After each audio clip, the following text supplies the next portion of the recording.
2 महीने में इस घर में जो कुछ होता हुआ मैं देख चुकी थी, उसने तो मेरे होश ही उड़ाकर रख दिए थे।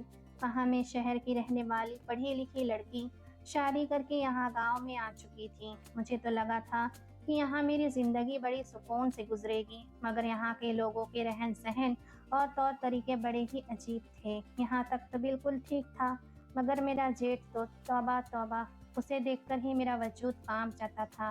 पूरे खानदान में उसके जैसा मर्द शायद ही किसी ने देखा होगा। जेठानी तो अपने पति की दीवानी थी। उसका बस चलता तो जेठ को कमरे से बाहर कदम भी रखने न देती। उनका बांस जैसा लंबा कद और फिर पहलवानों जैसी ताकत और शरीर। जब पहली बार जेठ को देखी तो मुझे यही लगा कि जैसे उनका शरीर है, यकीनन पहलवानी करते होंगे, मगर मेरे पति का कहना था कि वो तो बस खेती बाड़ी करते हैं, इसके अलावा तो उनको कुछ और काम नहीं है। शादी के 2 महीने तो बहुत आराम से गुजर गए थे, लेकिन जैसे जैसे वक्त गुजरता जा रहा था, मेरा जेठ मेरी जिंदगी को मुश्किल करता जा रहा था। मैं ज़्यादातर अपने कमरे में ही रहती थी, क्योंकि मुझे अपने जेठ का अपने सामने होना बहुत ज़्यादा अजीब सा महसूस करने पर मजबूर कर देता था। वो अक्सर बाहर बरामदे में ही बिना कमीज के पूरे बरामदे में दनदनाते फिरते रहते थे और ये चीज़ मुझे बहुत नागवार गुजरती थी।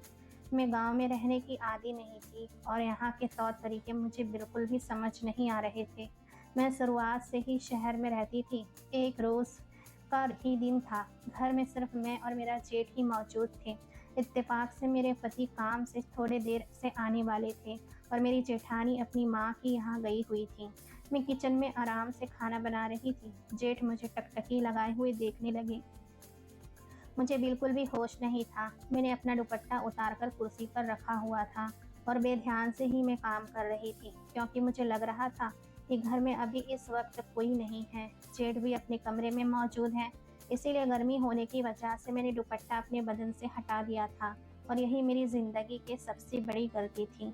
अचानक ही मुझे अपने जिस्म पर किसी की आंखों की तपिश महसूस हुई, तो मैं बेसाख्ता ही पलटी और सामने अपने जेठ को बिना कमीज के देख मैं एकदम ही बौखला गई। मेरे हाथ में कांच की बाउल थी, जो हड़बड़ाने की वजह से ज़मीन पर गिर गई। उसकी आवाज़ से मेरे जेठ भी होश की दुनिया में लौटे और गड़बड़ा कर वहाँ से चले गए। मुझे उनका ये अंदाज ठिठकने पर मजबूर कर चुका था। अभी तक तो मैं उनको देखकर सिर्फ घबराती थी, पर अब उनका ये अंदाज मुझे डर का एहसास दिला रहा था। मैंने फौरन ही अपना दुपट्टा अपने गर्दन पर लपेट लिया और खामोशी से काम करने लगी। दिन अपनी रफ्तार के मुताबिक गुजर चुका था। रात को मेरे पति आ गए थे और जेठानी भी घर आ चुकी थी। मैं अपने पति के साथ खाना खाने के बाद कमरे में आकर सो गई थी। रात की आधी पहर मुझे ऐसा महसूस हुआ जैसे मुझे कोई देख रहा हो। मैं अचानक ही हड़बड़ा कर उठी और अपने पति की तरफ देखा तो वह गहरी नींद में सो रहे थे। मुझे अपना वहम महसूस हुआ और मैं वापस ही करवट बदलकर सो गई, लेकिन अभी तक मुझे ऐसा लग रहा था कि कोई मुझे देख रहा हो। मैं उठकर बैठ गई और चारों तरफ निगाहें घुमाने लगी।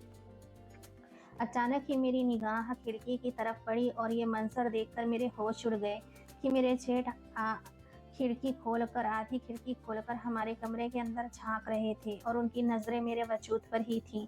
मैं बहुत डर गई थी। जैसे ही मेरी नज़रें उनकी निगाहों से मिली तो वो फौरन ही खिड़की से हटकर घर के अंदर चले गए। ये सब कुछ मुझे बहुत ही हैरानी में डाल रहा था। शादी के 2 महीने तो बहुत आराम से गुजर गए थे। उन्होंने ऐसी कोई हरकत नहीं की थी, लेकिन आज उनकी 2 बार ये हरकत मुझे डरा गई थी। मैं इस बारे में अपने पति को बताना चाहती थी कि आपका भाई मुझे अच्छी नज़रों से नहीं देख रहे, लेकिन ये सिर्फ आज ही हुआ था। इस वजह से मैंने अपने पति को बताना सही नहीं समझा। मेरे दिमाग में यही बात आई, कहीं उनको बुरा न लग जाए, क्योंकि वो उनके भाई हैं और बड़ा भाई तो वैसे भी बाप की जगह होता है। और पहले ही मेरी माँ ने मुझे समझा दिया था कि किसी से बहस मत करना, किसी से कुछ भी मत कहना। पहले ही सब यही कह रहे थे कि शहर की लड़की है। मेरे दिल में भी ये बात बैठ गई थी। अब मैं कुछ भी कहती तो सब यही कहते कि शहर से आई है, पढ़ी लिखी लड़की है, तो अपनी बड़ाई का और शहर में रहने का रोब झाड़ रही है। मैं यही बातें सोच कर सारी चीज़ों को एक साइड कर दी और दरवाज़ा और खिड़की अच्छे से बंद करके सो गई। अगली सुबह जब मेरी आँख खुली तो सब लोग ही जागे हुए थे। मेरी जेठानी की एक बेटी थी जो अभी सिर्फ 8 साल की थी। मेरी जेठानी जल्दी-जल्दी उसको स्कूल भेजने के चक्कर में थी। मैं भी किचन में दाखिल हो गई और अपने पति के लिए नाश्ता बनाने लगी। जेठानी बहुत मिलनसार स्वभाव की थी। वो मुझे इधर-उधर की बातें करने लगी। मेरे दिल में एकदम से ही ख़्याल आया, क्यों ना इस बारे में मैं अपनी जेठानी को बता दूँ। लेकिन फिर मैंने यही सोचा कि वो जेठ से बहुत ज़्यादा मोहब्बत करती है। अगर मेरी ये बात उसको बुरी लग गई, तो हम दोनों का रिश्ता भी खराब हो जाएगा और मैं घर का माहौल बिल्कुल भी खराब नहीं करना चाहती थी। इसी वजह से मैं खामोश रहना ही फ़िलहाल के लिए सही समझा और काम करने लगी। थोड़ी देर बाद ही पति और जेठ जाग चुके थे। हम लोगों ने नाश्ता वगैरह लगा दिया और उनके पास ही बैठ गए। मैं इस तरीके से बैठी थी कि मेरा पति और जेठ आमने-सामने टेबल पर बैठे हुए थे और मैं उनके बीच वाले हिस्से में बैठी हुई थी और मेरी जेठानी भी मेरे सामने बैठी हुई थी। टेबल चौकोर हिस्से में लगा हुआ था। अचानक ही बात करते-करते मेरे जेठ ने मेरी रान पर हाथ रख दिया। उनका हाथ लगने से मेरे जिस्म में करंट सा दौड़ गया था। मैं फ़ौरन ही उनसे दूर हुई और अपने पति के करीब होकर बैठ गई। वो बिल्कुल ऐसे हो गए जैसे कोई बात ना हुई हो। मेरे पति ने भी मुझे आंखें दिखाकर नॉर्मल रहने का इशारा किया, जबकि मेरी निगाहें मेरी जेठानी की आंखों से मिली। मैं देख सकती थी, ये मंजर उसकी भी आंखों से छुपा नहीं था। हम लोग एकदम से चुप हो गए थे। थोड़ी देर में ही खामोशी से नाश्ता किया गया और वो दोनों चले गए।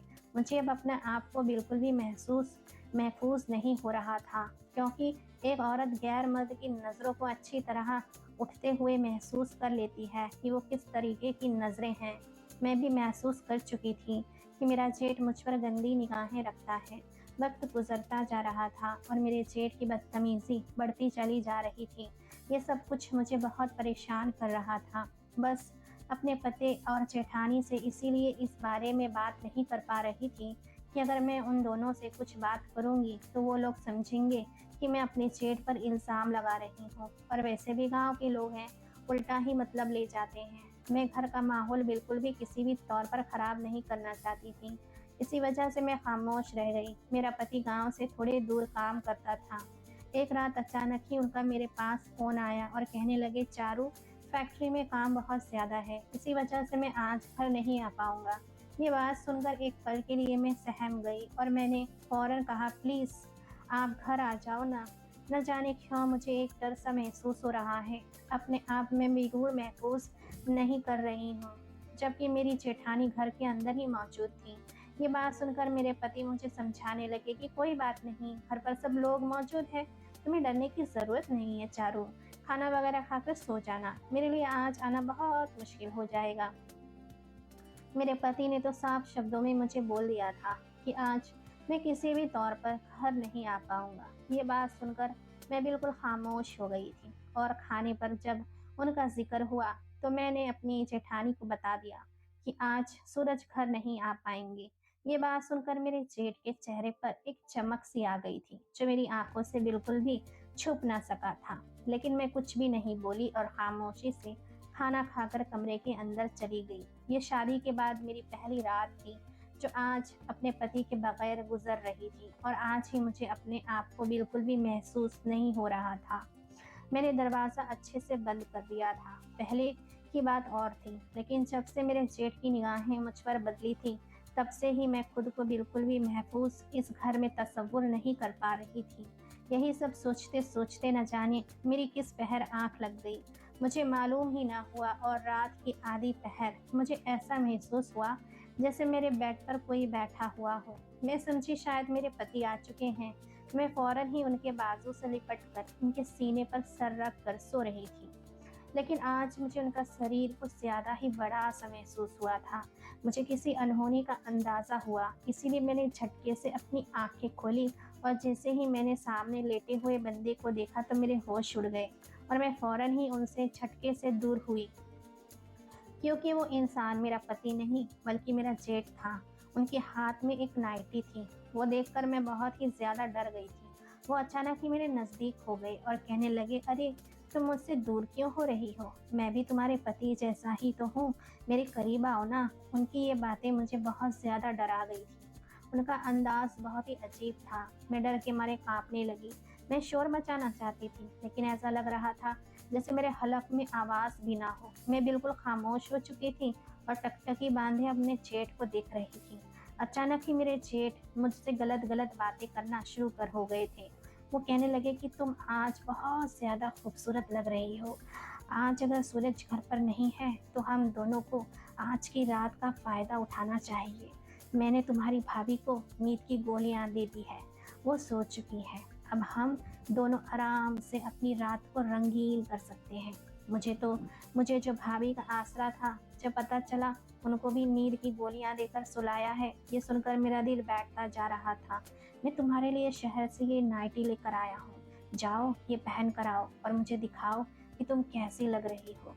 तुम शर्मा क्यों रही हो? शहर की लड़कियां तो बेबाक होती हैं। अरे, वो तो खुशी खुशी ऐसे कपड़े पहनती है। तुम्हारा जिस्म बहुत खूबसूरत है, इसीलिए मैंने काले रंग की नाइटी लाया, क्योंकि तुम्हारे गोरे गोरे बदन पर काले रंग बहुत जचेगा। ये बहुत बात सुनकर मेरे हाथ पैर बहुत बुरी तरीके से कांपने लगे थे। उनकी गंदी नजरें मेरे जिस्म के आर पार हो रही थीं।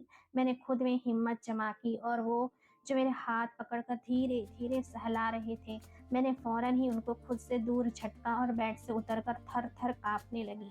मेरा वजूद पसीने से सराबोर हो चुका था।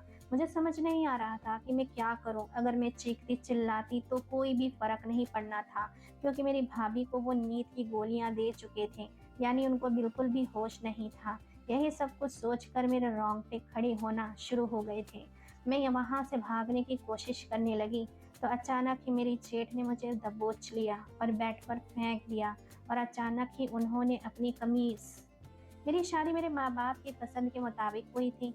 मैं इस शादी से बहुत नाखुश थी, क्योंकि मैं गांव में शादी नहीं करना चाहती थी। मैंने अपने माँ बाप को बहुत अच्छे तरीके से समझाया था कि मैं शहर में रह रही हूँ, मैं शहर वाले ही लड़के से शादी करूंगी। लेकिन उन्होंने मेरी एक न सुनी थी और मेरे पति से मेरी शादी बहुत ही धूमधाम से कर दी थी। पहले पहले तो मैंने बहुत शोर मचाया था, लेकिन जब मैंने अपने माँ बाप की खुशी इस रिश्ते में देखी तो अच्छी बेटियों की तरह मैंने खामोशी से सर झुका लिया था। शादी हो जाने के बाद सबसे पहले मैं अपनी जेठानी से मिली थी। वो औरत बहुत अच्छी औरत थी, उसका रवैया बहुत अच्छा था। अगले दिन मैंने सबसे अच्छी चीज़ वहाँ की ये देखी थी कि वहाँ का माहौल बहुत पुरसुकून था, लेकिन वहाँ के तौर तरीके मुझे बिल्कुल भी पसंद नहीं आए थे, क्योंकि वहाँ पर छोटी छोटी बातों का बहुत ही अलग ही मतलब निकाला जाता था। औरतों को लेकर तो बहुत ज़्यादा सख्ती थी। मेरी जेठानी अपने पति से बहुत डरती थी, लेकिन मैंने एक चीज़ नोट की थी कि वो अपने पति से बेइंतहा मोहब्बत भी करती थी। ये सब चीज़ें मुझे बहुत ही अच्छी लगती थी, लेकिन कभी कभी ये चीज़ मुझे बेजार भी कर देती थी। शादी के 2 दिन हो चुके थे, लेकिन अभी तक मैंने अपने जेठ को नहीं देखा था। मेरा सामना उनसे अचानक ही हुआ था और उनको देखते ही मेरे अंदर डर की एक लहर दौड़ गई थी। वो इंसान देखने में बहुत ही मजबूत जिस्म का था, जबकि मेरा पति इतनी मजबूत जिस्म का मालिक नहीं था। और मैंने ईश्वर का शुक्र अदा किया था कि मेरा पति इतने ज़्यादा मजबूत जिस्म का मालिक नहीं है। मैंने एक बात नोट की थी कि मेरा जेठ मुझे देखकर एक लम्हे के लिए चौंक गया था। दिन गुजरते जा रहे थे और मैं अपने जेठ से कतराती रहती थी। वो बेधड़क बिना कमीज के धोती में पूरे बरामदे में घूमते थे। ये सब चीज़ मुझे बिल्कुल भी पसंद नहीं आई थी। मैं घर में अपने माँ बाप और भाइयों को कि कभी इस तरीके से बेलिबास में नहीं देखा था, इसीलिए मुझे अपने जेठ का ऐसे आधे कपड़े में होना बहुत बुरा लगता था। मैं अपने आप को बहुत छुपा कर रखने की आदी थी, लेकिन एक दिन मेरी बदकिस्मती ये हुई थी कि मेरे जेठ ने मेरे जिस्म के उभार को देख लिया था। मैं बिना किसी की भी परवाह किए बगैर बिना दुपट्टे के पसीने से सराबोर हालत में किचन में काम कर रही थी, और उस वक्त ही उन्होंने मेरे जिस्म के खूबसूरत अंगों को, जो सिर्फ मेरे पति के लिए थे, वो देख चुके थे।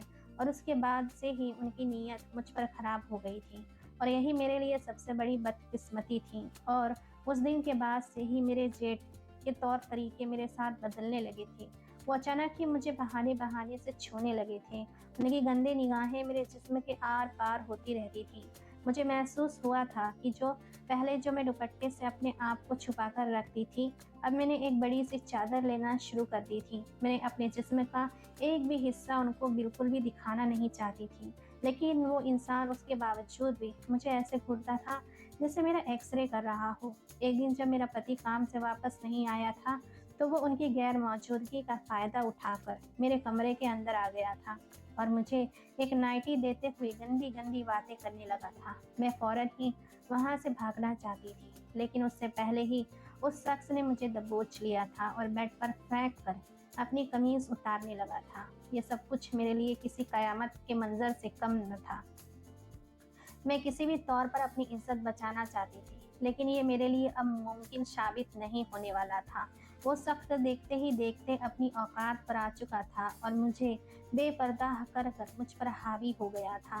मैं तकलीफ के मारे रो रही थी, तड़प रही थी, उसकी मिन्नतें कर रही थी कि मुझे छोड़ दो, मैं तुम्हारे भाई की पत्नी हूँ, ईश्वर के लिए मुझ पर रहम करो। लेकिन वो इंसान, दरिंदा साबित इंसान, बिल्कुल भी रहम नहीं कर रहा था। मैं चीख कर अपनी जेठानी को आवाज़ दे रही थी, मगर मेरी आवाज़ भी दबी-दबी थी। तकलीफ़ के मारे मेरी आवाज़ भी नहीं निकल रही थी। उसका भारी जिस्म की वजह से मैं उसके नीचे दब गई थी। उसने पूरी रात मुझे निचोड़ कर रख दिया था। मैंने उसके आगे बहुत हाथ जोड़े थे, उसके नीचे से निकलने की बहुत कोशिश की थी, लेकिन वो आदमी मुझे काबू कर चुका था। सुबह के वक़्त तक वो इंसान मुझसे दूर हुआ था और कमरे से भाग गया। सुबह जब मेरी आँख खुली तो मुझे अपने जिस्म में जगह-जगह दर्द महसूस हो रहा था। मेरा जिस्म तकलीफ़ के मारे बुखार के लपेट में आ गया था। अचानक ही मेरी नज़र बिस्तर पर पड़ी तो मेरी चीख निकलने के दर पर आ गई थी। मेरा बिस्तर खून से भरा हुआ था। मैं समझ चुकी थी, इस आदमी ने मेरी ज़िंदगी बर्बाद कर दी है। मेरी हालत बहुत दोहरी हो रही थी। मुझसे चला भी नहीं जा रहा था। तकलीफ के मारे मेरा बदन टूटने के दर पर आ गया था, लेकिन मैं अपने आप को इस तरीके से बेबस महसूस नहीं करवाना चाहती थी। मैं एक शहर की लड़की थी, मैं कभी भी दब के रहने की आदी नहीं थी। मैं अभी यही सब चीज़ सोच रही थी कि जैसे ही मेरा पति घर आएंगे तो उनको उनके भाई के करतूत से आगाह करूंगी कि वो इंसान मेरे साथ कितना बड़ा जुल्म रात भर करता रहा है। मैं यही सब सोच रही थी कि अचानक ही मेरा पति दरवाज़ा खोलते हुए अंदर आया, लेकिन मेरी हालत देखकर दरवाजे पर ही रुक गया और पूछने लगा कि तुम्हें क्या हुआ है? तुम बिना कपड़ों में क्यों बैठी हुई हो? और ये क्या हालत हो रही है घर की? उसको भी एहसास हो चुका था कि कुछ तो यहाँ पर गलत हुआ है।